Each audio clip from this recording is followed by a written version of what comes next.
अपने जो पीवाईक्यूज़ की सीरीज़ चल रही थी, प्रीवियस ईयर क्वेश्चन पेपर्स की सीरीज़ चल रही थी, उसमें हम सबसे पहले जो राजस्थान की एग्ज़ाम्स हुई हैं, उनके पेपर्स को देख रहे हैं। तो उसमें आज जो हमने पेपर लिया है, वो आपका लिया है आरएसएसबी का जो एग्ज़ाम हुआ था 2018 में। और ये आपका एग्ज़ाम कौन-सा था? थर्ड ग्रेड का एग्ज़ाम था। ऑफ़िशियल पेपर है ये, थर्ड ग्रेड का एग्ज़ाम, और ऑफ़िशियल जो आंसर की आई है, उसको हमने ध्यान में रखते हुए और इस पेपर को आपके लिए जल्दी से हम इसको कवर करने की कोशिश करेंगे। और इसमें आपको ऐसा भी लगेगा कि बहुत सारे क्वेश्चंस ईज़ी लेवल के, लेकिन यहाँ से थोड़े से जो क्वेश्चंस का लेवल है वो बढ़ना स्टार्ट हो गया था।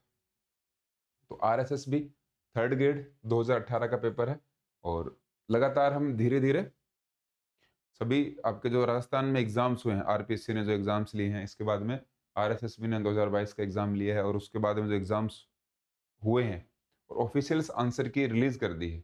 ऑफ़िशियल आंसर की रिलीज़ अगर नहीं भी करी है, तो जो पहले एक मॉडल आंसर की आती है, उसकी भी हम हेल्प लेकर और आपको सारे पेपर जल्दी से करवाने की हम कोशिश करेंगे, ताकि एग्ज़ाम में जब आप जाओ, तो आपको क्या मिले, एक आइडिया मिल जाए कि ऐसे क्वेश्चंस एग्ज़ाम में बनते हैं। सबसे पहले अगर हम बात करें, पहले क्वेश्चन से ही देख लेते हैं। क्या है पहले क्वेश्चन में, देखो। अब की बार क्या है, इस तरीके से क्वेश्चंस का फॉर्मेट दे दिया था, जो कि अच्छा है। आपको शायद विज़िबल होंगे क्वेश्चंस। हाँ, क्वेश्चंस विज़िबल हैं, और अगर नहीं है तो थोड़ा-सा इसको और ज़ूम इन कर लेते हैं।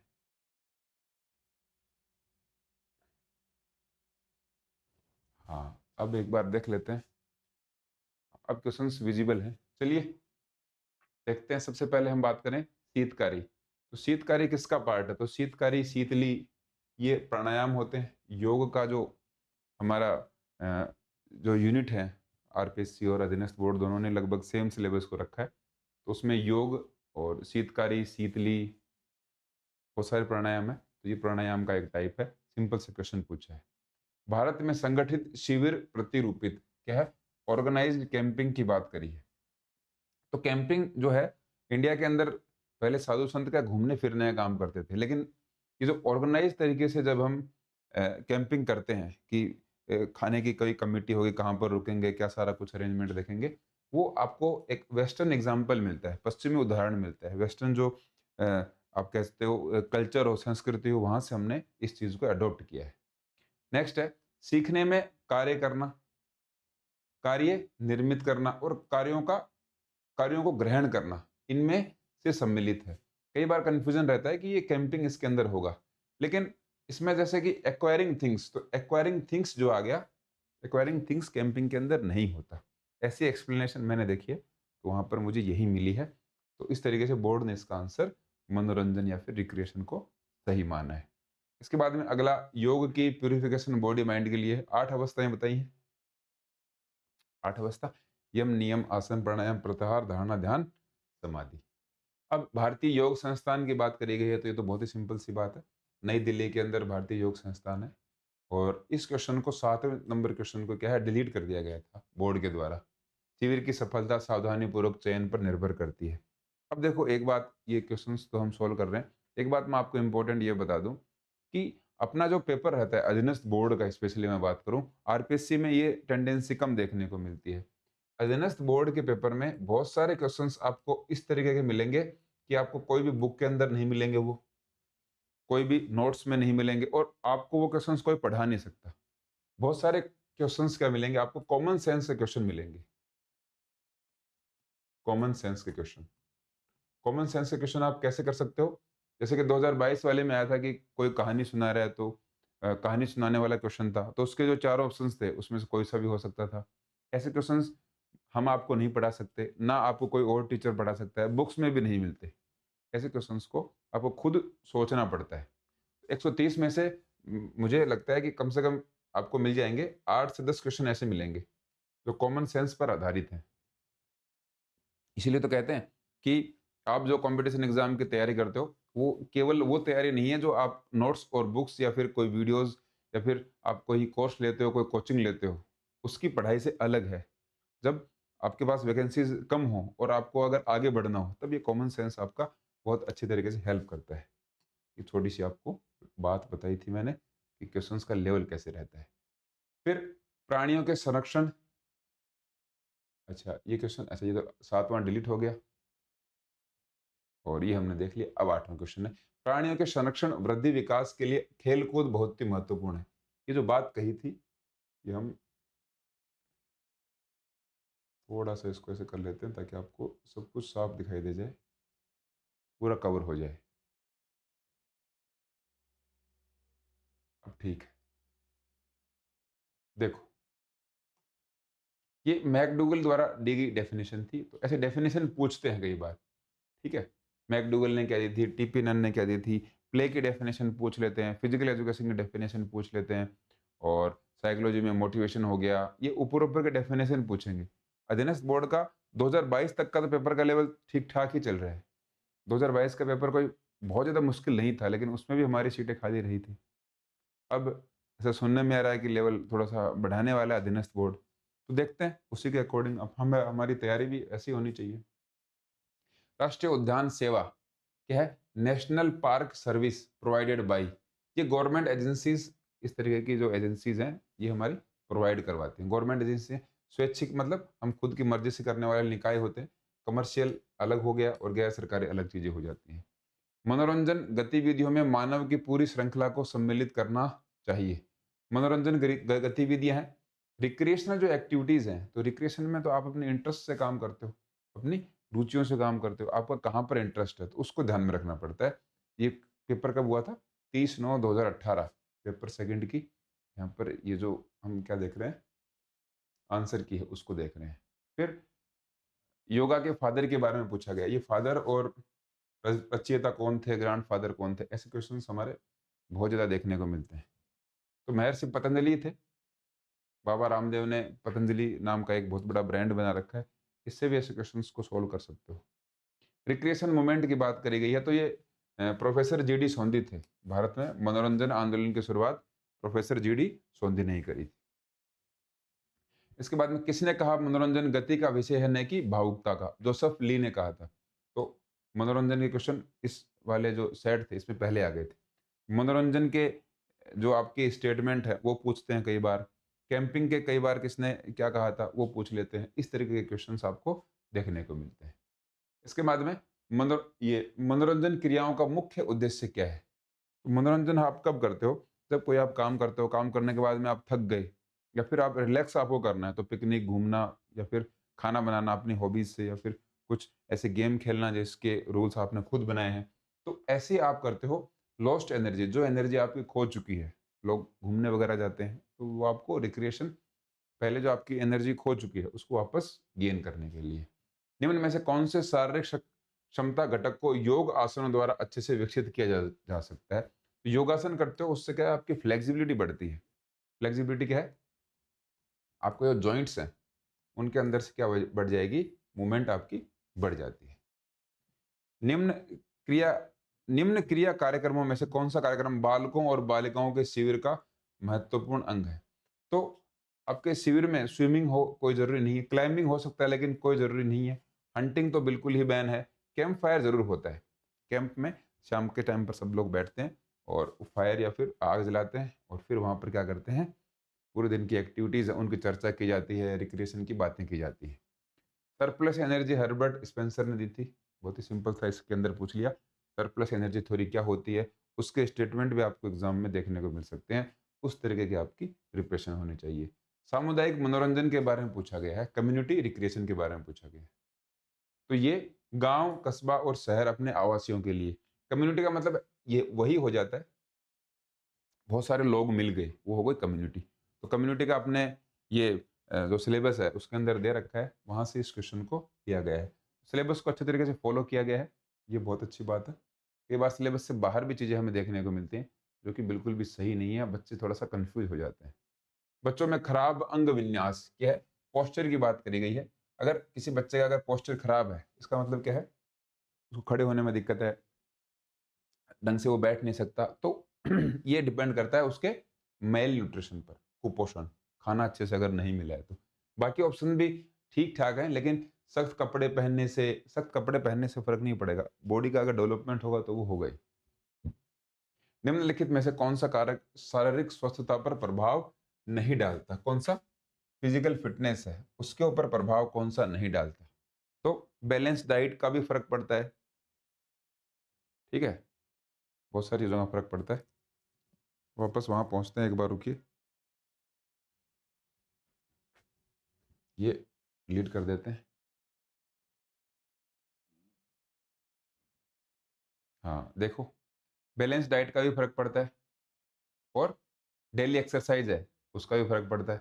लेकिन ये लिखाई और पढ़ाई है ना, लिखाई और पढ़ाई, उसका फर्क पड़ता है। आपके एग्जाम आपको क्लियर करने हैं, कुछ सीखना है, उसमें जरूर फर्क पड़ता है। लेकिन किसमें? फिजिकल फिटनेस में कोई इफेक्ट इसका नहीं पड़ता।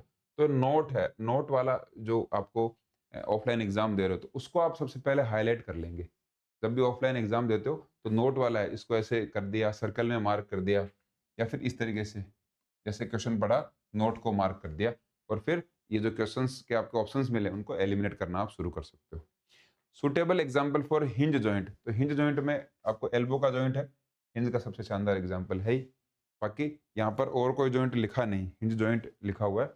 अगर यहाँ पर नी जॉइंट होता तो ये क्वेश्चन भी डिलीट हो जाता, क्योंकि दोनों एक ही टाइप के एग्जाम्पल है। ऐसे कई बार कर लेते हैं हमारे राजस्थान के बोर्ड।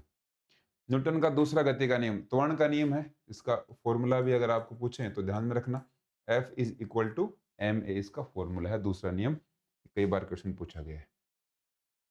समाज शास्त्री खेलों को क्या मानते हैं? तो समाज की बात है तो समाज मतलब सोशल, सोशियो नाम यहाँ पर आ रहा है, इसी से आप ऐसे ऑप्शंस को कैच कर सकते हो। सोशियो और कल्चरल, तो कल्चर की बात आपको सबसे ज्यादा कहाँ मिलेगी? समाज के अंदर देखने को मिलेगी। तो आपके ये सामाजिक और सांस्कृतिक घटना है, ये आपका ऑप्शन सही हो जाएगा। वक्स अस्थि का शरीर रचनात्मक, anatomical name of chest bone, chest bone की बात करी गई है। चेस्ट बोन आपकी कौन सी रहती है? बीच की बोन है आपकी चेस्ट, यह स्टर्नम, स्टर्नम बोन की बात है। तीन पार्ट होते हैं स्टर्नम के, हमने देखा था। सबसे ऊपर वाला पार्ट है मेनुब्रियम, बीच वाला है आपकी बॉडी, और तीसरा है जीफोइड प्रोसेस। ये तीन पार्ट मिलकर क्या बनाते हैं? आपकी स्टर्नम बोन बनाते हैं। महिलाओं में निम्न या केंद्रीय गुरुत्वाकर्षण उनकी गति को बढ़ाता है। सेंटर ऑफ ग्रेविटी की बात हो रही है।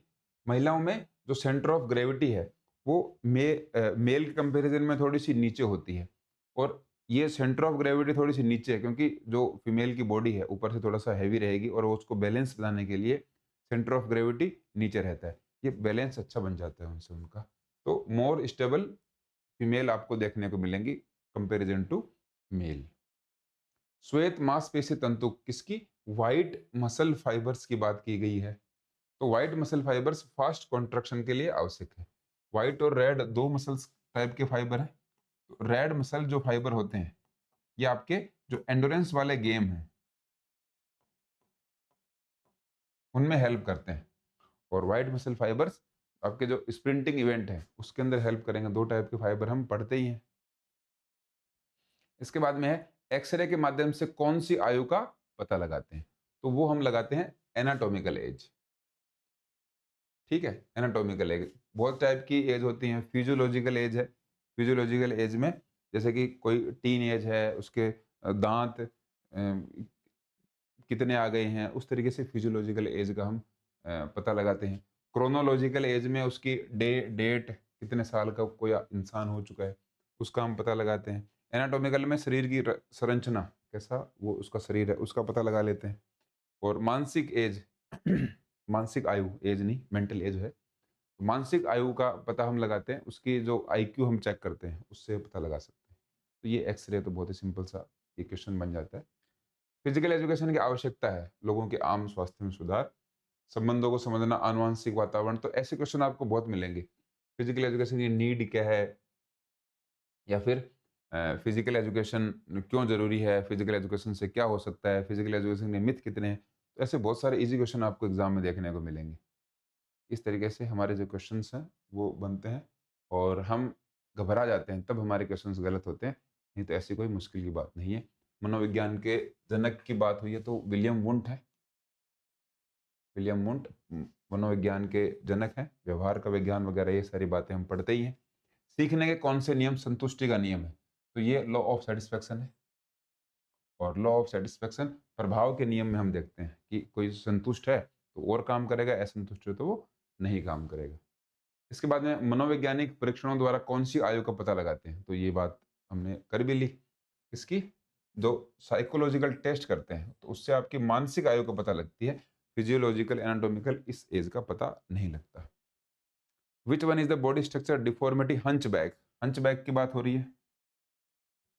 हंचबैक काइफोसिस को बोलते हैं। हंचबैक मतलब आपका जो सर्वाइकल का रीजन है वो ऐसे पीछे से ऐसे हो जाता है, ऐसे ये कुबड़ टाइप का बन जाता है। के से कुबड़ है, इसी तरीके से हम के से काइफोसिस याद रखते हैं। हंच का मतलब ऐसे हंच बन गया, उसको हंचबैक भी कहते हैं। इस तरीके से बहुत सारे हैं। ये लॉर्डोसिस है, लॉर्डोसिस में एल है, एल का मतलब आपका जो लंबर का एरिया है वो आगे की तरफ आ जाएगा, और इसको आप होलो बैक भी कहते हैं लॉर्डोसिस को। और कौन से इसमें स्कोलियोसिस है, स्कोलियोसिस में आपकी जो बॉडी है वो डेविएट हो जाएगी लेटरल साइड में, लेटरल मतलब साइड में हो जाएगी, या तो लेफ्ट या राइट। और नॉक नीज में पता ही है, जो घुटने हैं वो आपस में क्या हो जाते हैं, मिल जाते हैं। सीखना आदत ज्ञान अभिवृत्तियों, learning is acquisition of habits knowledge and attitudes defined by Crow and Crow ने कहा था। किसकी डेफिनेशन है, लर्निंग की डेफिनेशन है। तो लर्निंग की डेफिनेशन हमें पूछते हैं साइकोलॉजी में, बहुत ही ये सिंपल डेफिनेशन है, अगर आप साइकोलॉजी पढ़ते हो तो ऊपर ऊपर की डेफिनेशन है। मांसपेशियों के किसी कार्य के दौरान उस संकोचन को क्या कहते हैं जिसमें मांसपेशियों की लंबाई, लंबाई में क्या नहीं होता, कोई परिवर्तन नहीं होता। हाँ, यही पूछा गया। लम लंबाई में कोई परिवर्तन नहीं होगा। तो 3 टाइप की हैं, आइसोकाइनेटिक है, आइसोटोनिक है और आइसोमेट्रिक है। काइनेटिक ये जो है, ये तो आपका वैसे ही एलिमिनेट हो गया। इस तरीके का कोई भी कॉन्ट्रैक्शन हमारी मसल्स के अंदर देखने को नहीं मिलता। आइसो का मतलब है कांस्टेंट या फिर एक जैसा। आइसो नाम तो उसी तरीके से आप इसको याद रख सकते हो। काइनेटिक का मतलब होता है उसकी स्पीड, तो स्पीड की बात यहाँ पर लेंथ की बात की गई है। तो लेंथ की अगर बात की गई तो ये मेट्रिक है, मतलब मेजरमेंट, मसल का जो मेजरमेंट है मेट्रिक है, वो चेंज नहीं होगा। जैसे कि दीवार को धक्का दे रहे हो, प्लैंक पोजीशन में आप हो, वो आइसोमेट्रिक आ गया। आइसोटोनिक में क्या होता है, डंबल्स को आप उठा रहे हो और नीचे कर रहे हो, इसमें कॉन्सेंट्रिक और इसेंट्रिक दो आ ही जाते हैं। इसके बाद में है बुद्धि का द्विकारक, द्विकारक सिद्धांत की बात करी गई है। टू फैक्टर थ्योरी दी थी स्पीयरमैन ने। ये इंटेलिजेंस से क्वेश्चन लिया गया है। आपकी जो साइकोलॉजी है, साइकोलॉजी में इंटेलिजेंस अपने टॉपिक है, वहां से इस क्वेश्चन को लिया गया है। सीखने के अंतर्दृष्टि सिद्धांत की बात की गई है। अंतर्दृष्टि सिद्धांत मतलब इनसाइट थ्योरी ऑफ लर्निंग। ये इनसाइट लिखा गया है, एक्चुअल में इनसाइट है ये, ऐसे लिख देते हैं कई बार। तो insight theory of learning Kohler ने दी थी। फिर फादर ऑफ नेचुरलिज्म, बहुत इजी सा क्वेश्चन है, ये दिया था रूसो ने, और इसको आप प्रकृतिवाद भी कह सकते हो, ये रूसो ने दिया था। इसके बाद में है आपकी निम्न में से कौन सी शर्त सीखने के पठार की घटना का कारण नहीं है। प्लेटो हो जाता है। प्लेटो मतलब जैसे कि आप सीख रहे थे और फिर यहाँ पे आ गए, अब इससे आगे आप नहीं सीख पा रहे, ये हो गया प्लेटो। तो प्लेटो में फिजियोलॉजिकल लिमिट की बात यहाँ पर करी गई है। कौन सी शर्त घटना का कारण नहीं है।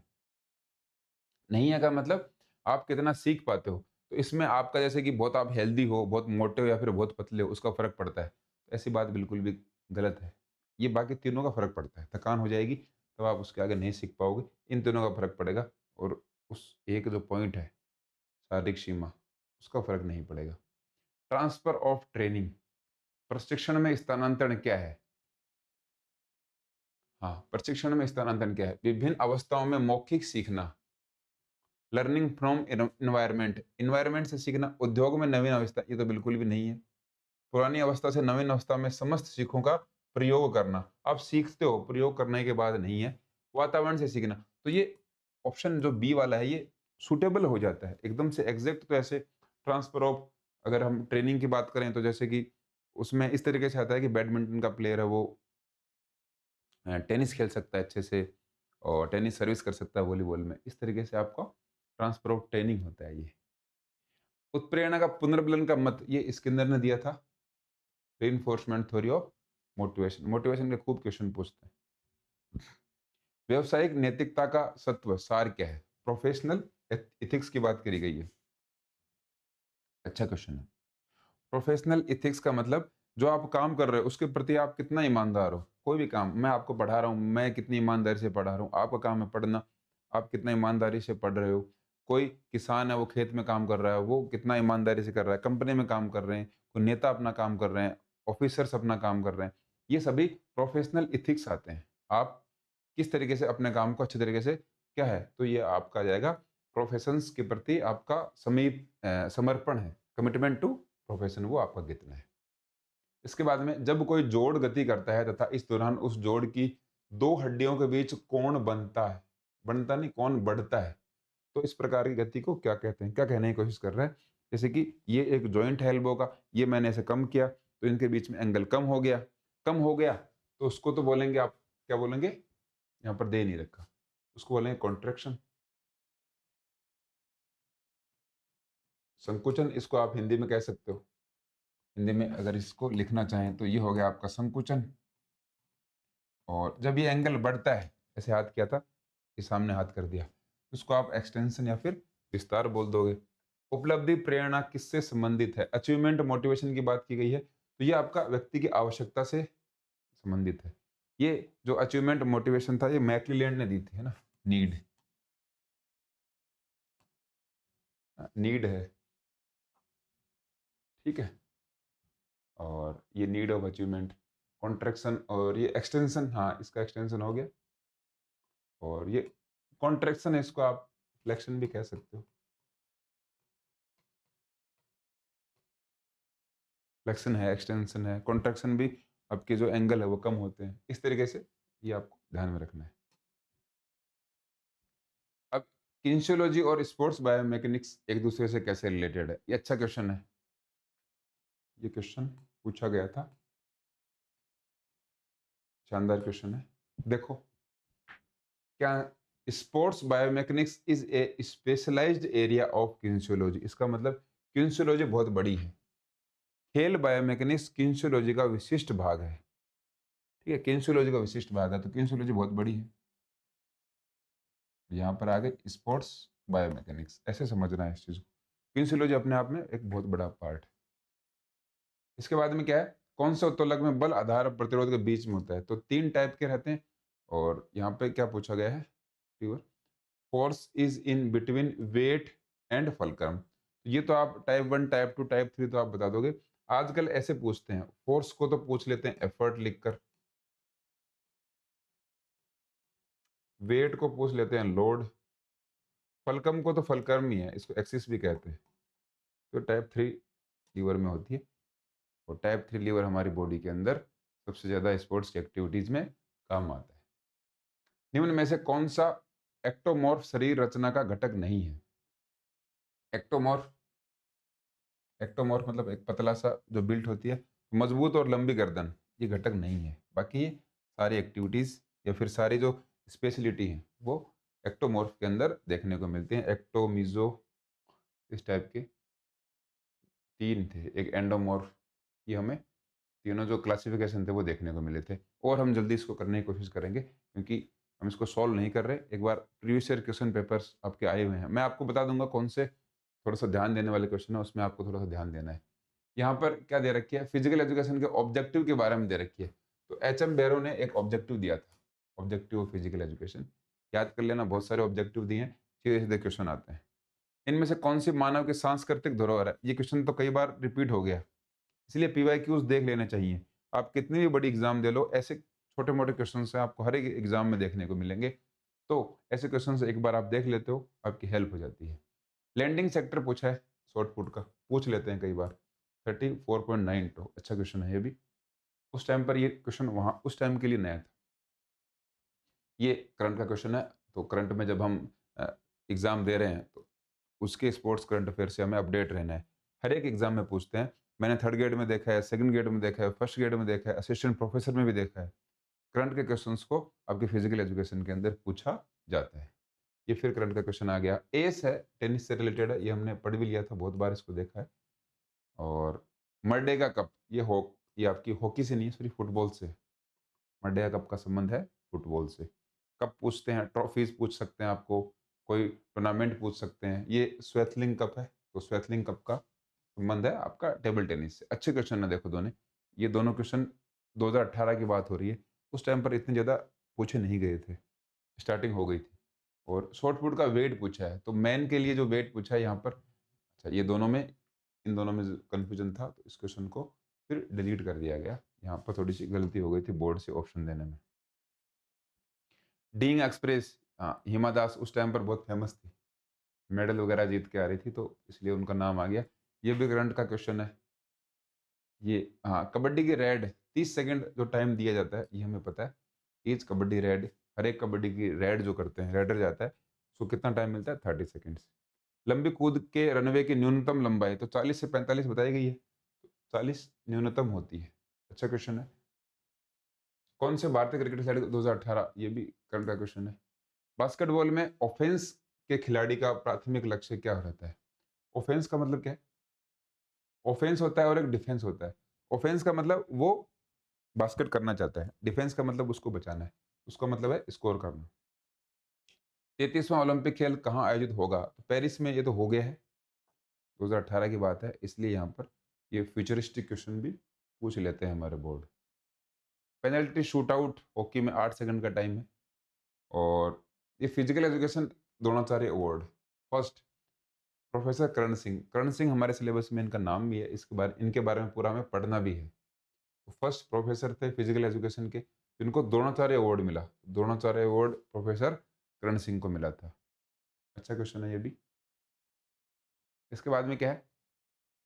भारत सरकार ने अर्जुन पुरस्कार, द्रोणाचार्य पुरस्कार और राजीव गांधी पुरस्कार का नाम अब तो क्या हो गया है? मेजर ध्यानचंद खेल रत्न हो गया है। किस एक को दिया है? गोपीचंद फुल्ला।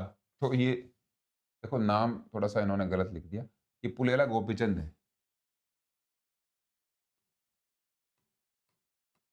पुलेला गोपीचंद। अगर ये पुलेला गोपीचंद नहीं लिखते, गोपीचंद पुलेला लिखते, तब भी ठीक था, लेकिन ये यहाँ पर नाम थोड़ा सा गलत लिखा है। बोर्ड को ध्यान देना चाहिए, अपने जो प्लेयर हैं, हमारे खिलाड़ी हैं, उनका नाम को तो एटलीस्ट हम सही लिख ही सकते हैं। उन्होंने बहुत योगदान दिया है बैडमिंटन में पूरे देश को, अच्छे अच्छे खिलाड़ी दिए हैं। वनडे वंडर्स, ये सुनील गावस्कर की किताब है। किताब पूछते हैं आजकल ना, ये ध्यान में रखना। ये बहुत ही अच्छा क्वेश्चन था, इस क्वेश्चन को भी आप इसे मार्क कर लीजिए। 18 में अच्छे क्वेश्चन हमें कई देखने को मिले थे। ये अब इनमें कंफ्यूजन कैसे रहता है, देखो मैं आपको बताता हूँ इस क्वेश्चन को कैसे पूछा गया था। ये आपको वो दे रखे हैं ओलंपिक के, ओलंपिक कब कब हुए थे। तो टोक्यो तो सबको याद रह जाता है कि भाई टोक्यो कब हुआ था। टोक्यो तो सबने 1964 कर दिया, ठीक है। हाँ, टोक्यो 1964 कर दिया। अब बाकी जो 3 एम थे, इनमें कंफ्यूजन रहता है। एक तो है मेक्सिको, एक है म्यूनिख, एक है मॉन्ट्रियल। तो देखो थोड़ा सा दिमाग लगाना है आपको। अपने जो म्यूनिख ओलंपिक था वो 1972 है, सबसे पहले तो ये ध्यान में रखो। 3 में, 3 में 2। म्यूनिख ओलंपिक में क्या हुआ था, उसको याद रखने की बात ऐसे है कि म्यूनिख ओलंपिक में अटैक हुआ था, और इतना भारी अटैक हुआ था कि 9 जो हमारे खिलाड़ी थे, वो 1972 ओलंपिक में उनको टेररिस्ट ने मार दिया था। तो म्यूनिख अगर याद नहीं रहता है अटैक हुआ था, क्या हुआ था, तो उससे एक कई बार मूवी भी आई है, तो हम पढ़ते हैं जो टेररिस्ट अटैक होते हैं तो 72 हूर मिलेंगी, ये हूर मिलेंगी, इस तरीके से बातें होती हैं। उससे आप एक बार इसको याद रख सकते हो, एम से अगर आपको कंफ्यूजन रहता है तो। म्यूनिख ओलंपिक 1972, है ना, टेररिस्ट का अटैक हुआ था, फिलिस्तीन के जो खिलाड़ी थे उनको मार दिया था, 9 खिलाड़ियों को मार दिया था, फिर उन्होंने ढूंढ-ढूंढ के मारा उनको, कई साल लगे, 20-25 साल ये ऑपरेशन चला। बहुत सारी ये, बहुत ही शानदार कहानी है, शानदार मतलब दर्दनाक और शानदार दोनों ही हैं। और आपने चंदू चैंपियन मूवी देखी होगी, तो उस मूवी के अंदर वो एक छोटा-सा सीन दिखा रखा है। स्पोर्ट्स की मूवीज़ आपको ज़रूर देखनी चाहिए, बहुत आपको नई इन्फॉर्मेशन देखने को मिलती है, ऐसी इन्फॉर्मेशन देखने को मिलती है, जो एग्ज़ाम में अगर आए, तो आपको कहीं पे पढ़ने की ज़रूरत नहीं पड़ती। तो वो मूवी आपको देखनी चाहिए, वहाँ पर थोड़ा-सा ये सीन दिखा रखा है। 1972, अगर ये दोनों आप सही कर देते हो तो आपका क्वेश्चन लगभग सॉल्व हो जाएगा। कैसे हो जाएगा? 3 में 2 है और टोक्यो 64 है। तो ये 3 और 2 और कहीं पर भी नहीं है। इसको आप इस तरीके से टिक मार्क कर सकते हो। ये क्वेश्चन सबसे ईज़ी होते हैं। सबसे ईज़ी क्वेश्चन यही होते हैं। इसमें गलत होने के चांसेस बिल्कुल भी नहीं होते, अगर आप कम से कम 2 आ रहे हों तो। कई बार ये क्लोज अगर ऑप्शंस रहते हैं तब थोड़ी सी समस्या हमें देखने को मिल सकती है। अब फिर आपका जो मैक्सिको है, मैक्सिको 1968 हो ही गया, और उसके बाद में ये मॉन्ट्रियल है, ये 1968 मैक्सिको हो गया, और 76 आपका कौन सा हो गया, मॉन्ट्रियल हो गया। इस तरीके से आप इनको याद रख सकते हो।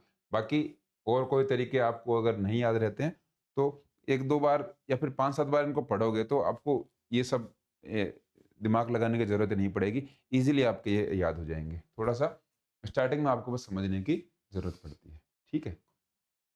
अब डेकाथलॉन का आखिरी इवेंट तो ये 1500 मीटर है। डेकाथलॉन के सारे इवेंट आपको याद होने चाहिए। मैंने तो एक काम किया था, स्टार्टिंग में मुझे याद नहीं रहे थे तो मैंने लिख लिए थे। हॉस्टल में जहाँ पर था मैंने लिख लिए थे। तो वो लिखा हुआ मुझे अब तक याद है। ये तो है पहले दिन के इवेंट, ठीक है? और ये है दूसरे दिन के इवेंट। डेकाथलॉन में 10 इवेंट होते हैं। ये फर्स्ट डे के इवेंट हैं, ये सेकंड डे के इवेंट हैं। ये मैंने लिख के रखा था कम से कम 6 महीने तक, 6-7 महीने, उससे भी ज़्यादा।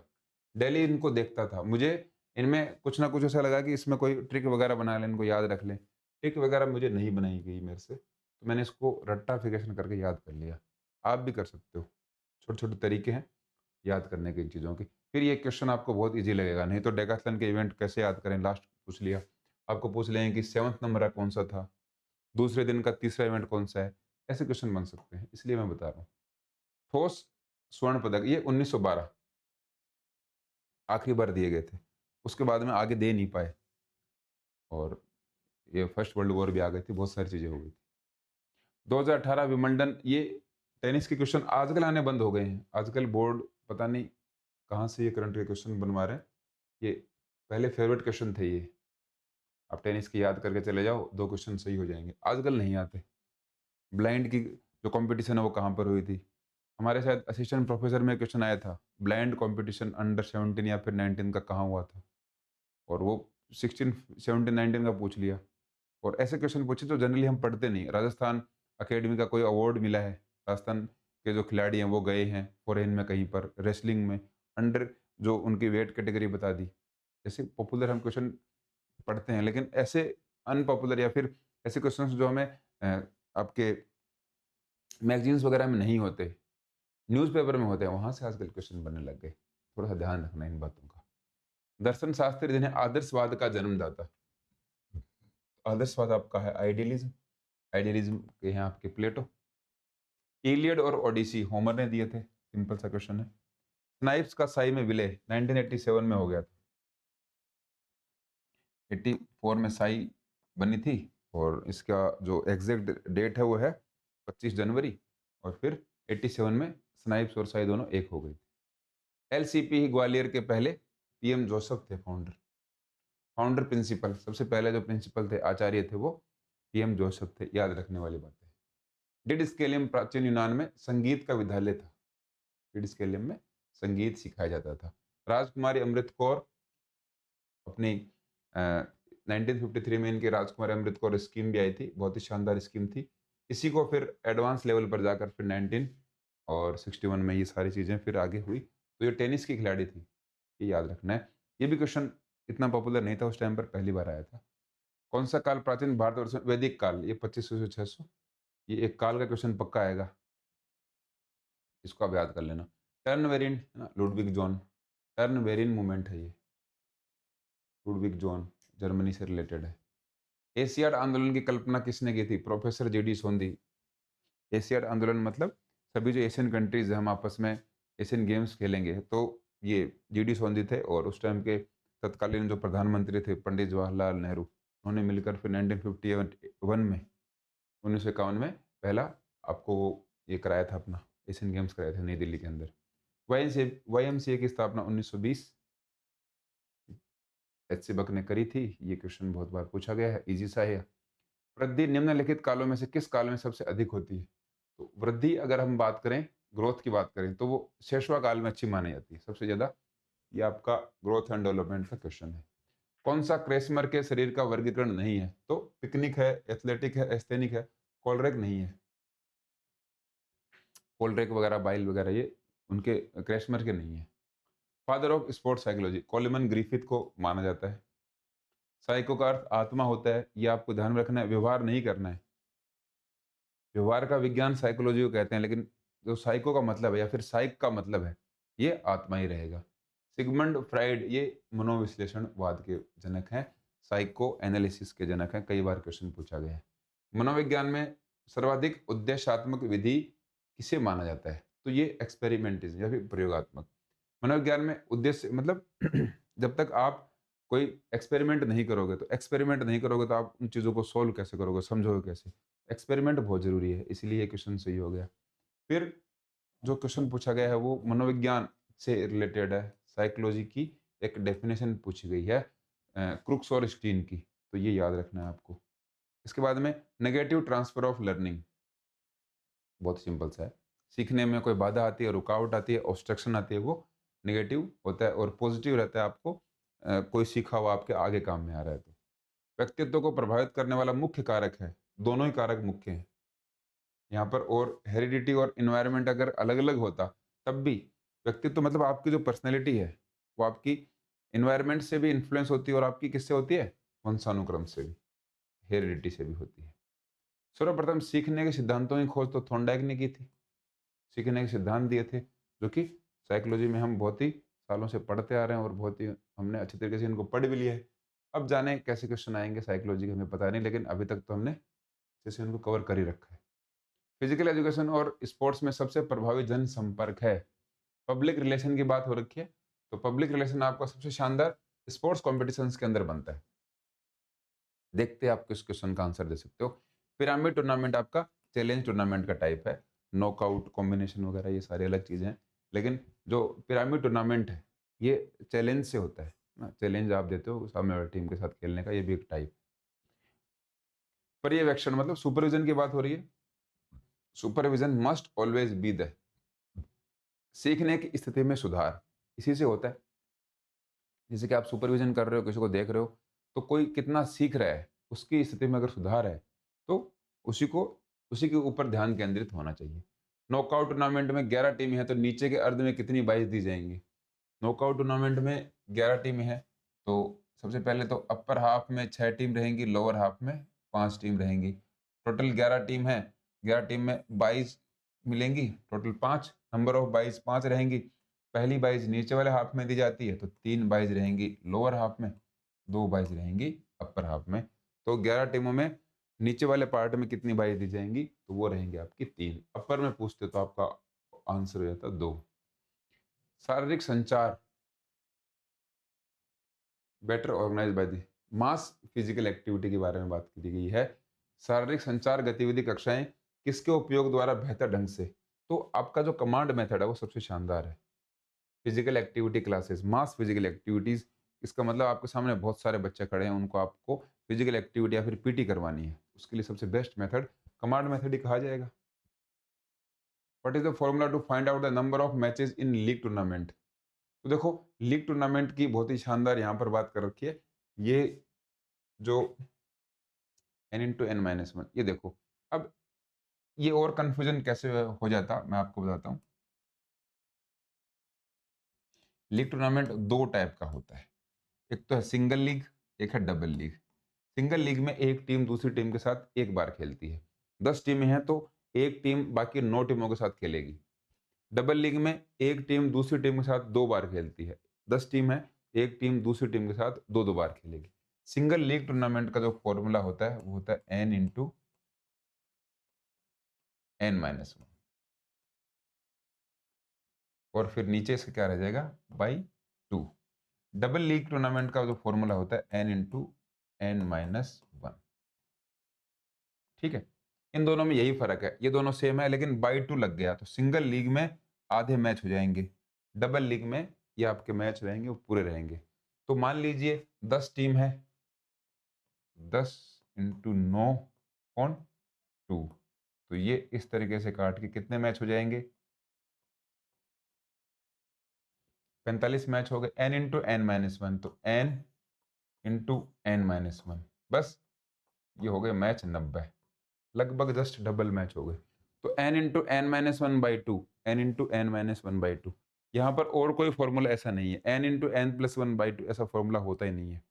ये बाकी फॉर्मूले ये नहीं होते। अगर ये यहाँ पर ये लिखा होता n into n minus one, तो ये क्वेश्चन डिलीट हो जाता, क्योंकि लीग टूर्नामेंट में ये दोनों टाइप के फॉर्मूले हम काम में लेते हैं।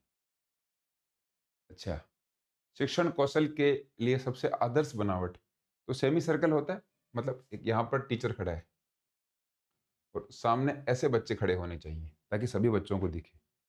सर्कल अगर पूरा बन जाता है तो सर्कल में पीछे दिखाई नहीं देगा, तो ये पीछे वाला जो हिस्सा है इसकी बजाय आगे रहें बच्चे सारे, ये सेमी सर्कल रहता है। सबसे शानदार ये अर्धवर्ताकार जो होती है वो बनावट सबसे अच्छी मानी जाती है। संगठन का आवश्यक सिद्धांत है, संगठन में क्या रहता है, जो भी ऑर्गेनाइजेशन रहती है उस ऑर्गेनाइजेशन के अंदर सबको अलग अलग आपके डिपार्टमेंट बांट दो। तो डिपार्टमेंट अगर बांट दिए, विभाग अगर बांट दिए, तो उसको सबसे बेस्ट माना जाता है। मैक्लोए का ये जो पुपिल्स या फिर छात्रों के वर्गीकरण का जो फॉर्मूला है, इसको, ये क्वेश्चन अच्छा था लेकिन इसको डिलीट कर दिया गया, कुछ इसमें गलती रही होगी। प्रतिक्रिया योग्यता और त्वरण योग्यता इस रूप में है, स्पीड, रिएक्शन एबिलिटी, आप कितना जल्दी रिएक्ट करते हो, और एक्सेलरेशन एबिलिटी, आप दौड़ रहे हो और उस दौड़ में आप कितनी जल्दी अपने दौड़ को मतलब बढ़ा सकते हो, कितनी जल्दी आपने अपने स्पीड को पकड़ लिया है, वो स्पीड से रिलेटेड होता है पूरा। एजिलिटी नहीं होगा, एजिलिटी और एक्सेलरेशन में थोड़ा सा फिर ऊपर नीचे का मामला हो जाएगा, तो स्पीड सबसे सूटेबल आंसर रहेगा। पार्टलेग प्रशिक्षण, पहले भी क्वेश्चन पूछा गया था, एंडोरेंस के लिए डेवलपमेंट में सही रहता है। हॉकी में कौन सा आक्रमण का सिद्धांत नहीं है, which is not a principle to attack in hockey, not मतलब कौन सा नहीं है। मोबिलिटी मतलब गतिशीलता आपके अंदर होनी चाहिए, गहराई भी होनी चाहिए, मैदान की चौड़ाई भी है, और डिले, डिले तो ये अटैक आप कर रहे हो तो अटैक में डिले तो हेल्पफुल नहीं होगा। ऐसे क्वेश्चंस को आपको ध्यान रखना है, ये कॉमन सेंस वाले क्वेश्चन है, कोई पढ़ाएगा नहीं इनको, ये क्वेश्चंस तो आपको खुद ही समझने पड़ेंगे। विश्राम या फिर संक्रमण काल का उद्देश्य, ये पीरियडाइजेशन से रिलेटेड क्वेश्चन है, हाँ पीरियडाइजेशन से रिलेटेड क्वेश्चन है। और विश्राम मतलब ट्रांजिशन फेज है, तो ट्रांजिशन फेज का मतलब या फिर ट्रांजिशन पीरियड का मतलब यही होता है, एक आपने काम कर लिया, उसके बाद में थोड़ा सा गैप लिया और फिर दूसरा काम करना, चेंज करना, चेंज करने में रिकवरी के लिए होता है ट्रांजिशन फेज। सर्किट प्रशिक्षण की विधि, तो सर्किट प्रशिक्षण दिया था मॉर्गन और एडमसन ने। फिर एक वक्तव्य जिसमें कि शिक्षार्थी अध्यापक के निर्देशन में सामान्य और विशिष्ट लक्ष्य प्राप्त करता है, लक्ष्य प्राप्त करता है, जनरल और स्पेसिफिक, जनरल और स्पेसिफिक गोल, ये लेसन प्लान, लेसन प्लान में क्या रहता है, सबसे पहले तो जनरल एक्सरसाइज करवाई जाती है, फिर आज मान लीजिए कोई स्पेशल कोई गेम के बारे में या फिर स्किल के बारे में बात कर रहे हैं, उसके बारे में हमें लेसन प्लान में सीखने को मिलता है। बाकी सारी जो चीज़ें हैं वो अलग इनके आंसर बन जाएंगे। ताकत को किसके द्वारा मापा जाता है, तो ताकत है डायनेमोमीटर, इजी सा क्वेश्चन है। स्टेडियोमीटर से हाइट, और ये स्किन फोल्ड कैलिपर वगैरह हमने देख लिया था। आपका जो सबक्यूटेनियस फैट होता है उसको मेजर करने के लिए काम में आता है, मोटापे के लिए। इनमें से किस इवेंट में इंटरवल ट्रेनिंग कम से कम प्रभावित होती है, following sports event interval training is found list effective, interval training सबसे कम चाहिए, तो साइकिलिंग, तैराकी, ट्रैक इवेंट्स।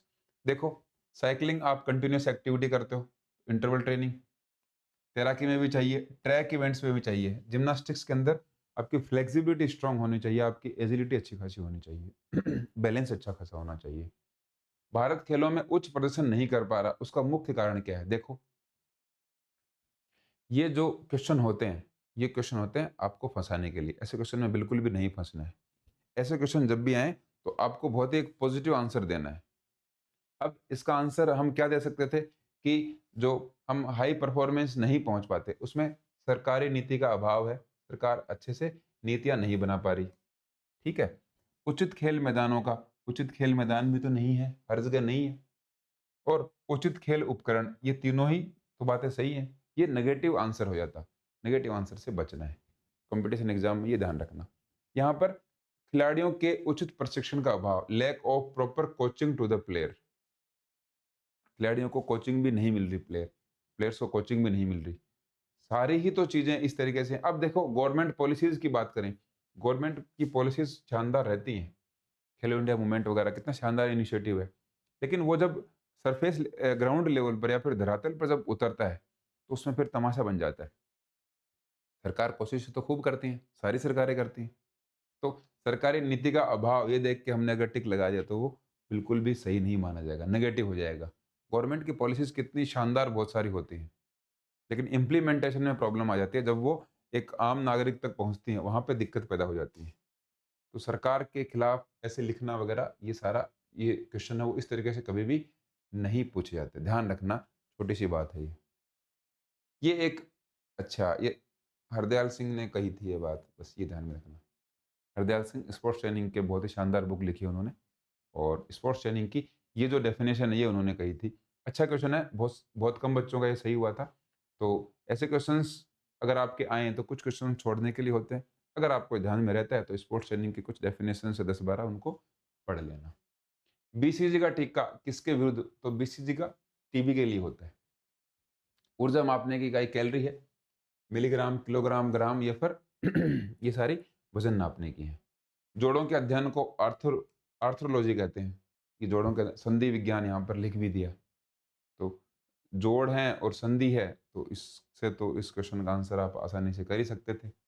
एंथ्रोपोलॉजी ये सारी अलग आपको देखने को मिलेंगी। अब देखो कौन सा विटामिन पानी में घुलनशील है? तो विटामिन बी और सी हैं पानी में घुलनशील। तो बाकी ए डी ई के, ए डी ई के ये वसा या फिर फैट में घुलनशील है, फैट सोल्यूबल विटामिन है। जांग की अस्थि, ये तो फीमर है, फीमर की बात हो रही है। जांग मतलब आपके घुटने से ऊपर वाली बड़ी सबसे मजबूत हड्डी की बात हो रही है। कम प्रतिरोध कार्यभार, ये मैक्सिमम पॉसिबल क्या है? लो रेसिस्टेंस, लो रेसिस्टेंस वर्कलोड में मैक्सिमम पॉसिबल इंटेंसिटी। अब आपका जो रेसिस्टेंस है लोड का, वर्कलोड का, कम प्रतिरोध कार्यभार मतलब आपके सामने जो लोड है वो कम होना चाहिए, लोड कम होना चाहिए और इंटेंसिटी आपकी ज्यादा होनी चाहिए। तो वो लगभग आधा सा रहता है, 30 से 50% के बीच में आपका क्या रहना चाहिए? इंटेंसिटी रहनी चाहिए, क्योंकि लो रेसिस्टेंस वर्कलोड है। आपका जो वर्कलोड है वो रेसिस्टेंस का मतलब है आप कोई एक्टिविटी कर रहे हो, एक्टिविटी मतलब आपको जैसे कि 5 किलोमीटर भागना है, उसमें आपको टाइम पीरियड नहीं है, इंटेंसिटी कम है कि आपको बस 5 किलोमीटर कंप्लीट करना है, तो वर्कलोड आपको कम मिल गया। इसी तरीके से आपको कोई वेट उठाना है, उस तरीके से इस क्वेश्चन को बनाया गया था। और इन दोनों क्वेश्चन ऑप्शन है उनमें ही कंफ्यूजन था सबसे ज्यादा, लेकिन इंटेंसिटी को यहाँ पर क्या कर दिया? मैक्सिमम पॉसिबल इंटेंसिटी क्या रखी थी? लो रेसिस्टेंस के लिए रखी थी, ये लो रखा है, इसके अकॉर्डिंग इसका आंसर ये बी यहाँ पर करेक्ट किया गया है। लाल रुधिर कणिकाएं उत्पन्न होती हैं, आरबीसी अस्थि मज्जा में या फिर बोन मैरो में बनती हैं। इजी क्वेश्चन है। और nephron is a microscopic structure, nephron ये किडनी। आप जब हॉस्पिटल जाते हो तो हॉस्पिटल में देखते हो रेडियोलॉजी, कार्डियोलॉजी और नेफ्रोलॉजी। नेफ्रोलॉजी आपकी जो क्या बोलते हैं किडनी से रिलेटेड है, ध्यान में रखना। ये अब कॉमन सेंस के तरीके से क्वेश्चन है, हॉस्पिटल तो हम जाते हैं लेकिन कहाँ ध्यान देते हैं। उक्त उच्च रक्त शर्करा, अच्छा ये हाई ब्लड शुगर की बात करी गई है। तो इंसुलिन की, ये इंसुलिन आपको इसका ये कंट्रोल करता है। कोशिका में ऊर्जा उत्पादन का सक्रिय स्थान माइटोकॉन्ड्रिया है, इसके अंदर एनर्जी प्रोडक्शन होती है, पता है इस बात का हमें। बड़ी मांसपेशी, बड़ी मतलब लार्जेस्ट मसल के बारे में पूछी गई है। हमारी बॉडी की लार्जेस्ट मसल है वो ग्लूटियस मैक्सिमस है, ये आपके कहाँ पर होती है? हिप्स में होती है। लार्जेस्ट है। ब्रॉडेस्ट पूछते तो लेटिसमस डोर्सी हो जाती, ये आपकी बैक में होती है। सार्टोरियस पूछते तो ये लॉन्गेस्ट होती। और हैमस्ट्रिंग तो इस तरीके से नाम में नहीं आती। ये आपकी जो थाई है, थाई के पीछे की मसल है हैमस्ट्रिंग। ठीक है, मसल पूछते हैं, मसल ध्यान में रखना, इनको इनको अच्छे से पढ़ लेना। अब क्या है? Athlete heart.